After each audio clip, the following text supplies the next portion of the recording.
আসসালামু আলাইকুম সবাইকে। আজকে আমি রান্না করব সরিষা দিয়ে শাপলা, তাই আপনাদের সাথে শেয়ার করব। তো আমি কিভাবে রান্না করি ভিডিওটার সাথেই থাকেন। প্রথমে তো এখানে একটা প্যান নিলাম, প্যানে আমি পরিমাণ মতো তেল দিয়ে দিলাম। তার মধ্যে আমি দিয়ে দিব কেটে রাখা পেঁয়াজটা একটু লাল করে ভেজে নিব।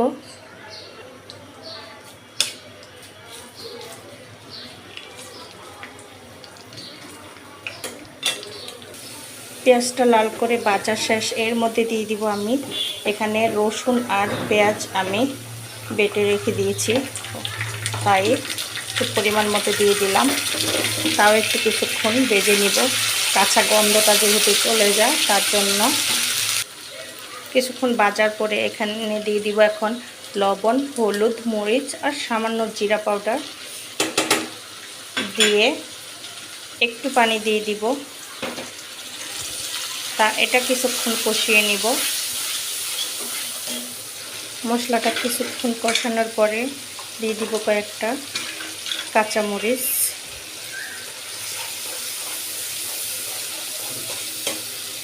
দিয়ে দিব আবারও একটু পানি, কারণ মশলাটা যেহেতু নিচে লেগে না যায় তার জন্য। এখন এটাও আর একটু কিছুক্ষণ কষিয়ে নিব।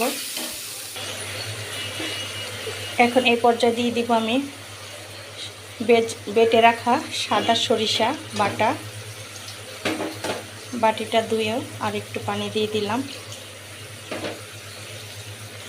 আর কোনো পানি ইউজ করব না, শাপলা দেওয়ার পরও ইউজ করব না। এর জন্য মশলাটা আমি ভালো করে মশলাটা ভালো করে কষিয়ে নিলাম, যেহেতু কাঁচা কোনো গন্ধই না আসে।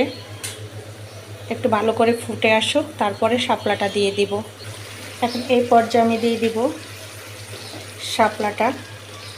শাপলাটা ভাপ দেইনি, আমি কাঁচে দিয়েছি। অনেকে হয়তো ভাপ দিয়ে রান্না করতে পারেন, কিন্তু আমার কাছে এভাবেই ভালো লাগে।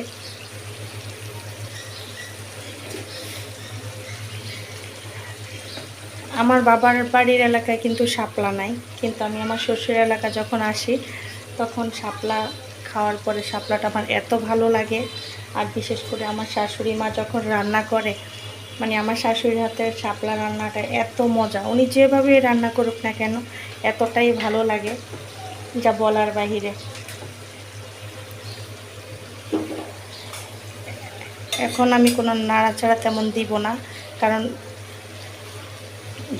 নিচ থেকে যখন কষে আসবে শাপলাটা অল্প একটু হয়ে যাবে। এখন আমি ঢাকনা দিয়ে ডেকে দিব। তো কোনো নাড়াচাড়া না দেইনি এতক্ষণ। এখন একটু নেড়ে দিব, উপর নিচ করে দিব। আর এর মধ্যে তো আমি কোনো পানি ইউজ করিনি, আর কষানোর মধ্যে যে পানিটা ছিল ওইটাই। রান্নাটাও প্রায় শেষ, কারণ শাপলা সিদ্ধ হইতে তো আর সময় লাগে না। আর একটু পানিটা শুকিয়ে নেব, তারপর তুলে ফেলবো।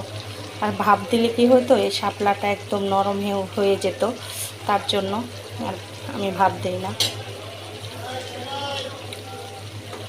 লবণ টবণ সব ঠিক আছে। এভাবে রান্না করে খেয়ে দেখবেন, অনেক মজা। আর সরিষা তরকারি বেশি নাড়াচাড়া করলে তিতো হয়ে যায়। এই তো আমার তরকারিটা রান্না শেষ। এভাবে যদি আপনি নারকেল দিয়েও রান্না করে খেয়ে দেখেন তাও অনেক মজা। ঠিক আছে, সেমভাবে। যাই হোক, সবাই ভালো থাকবেন, সুস্থ থাকবেন। সবাইকে আসসালামু আলাইকুম।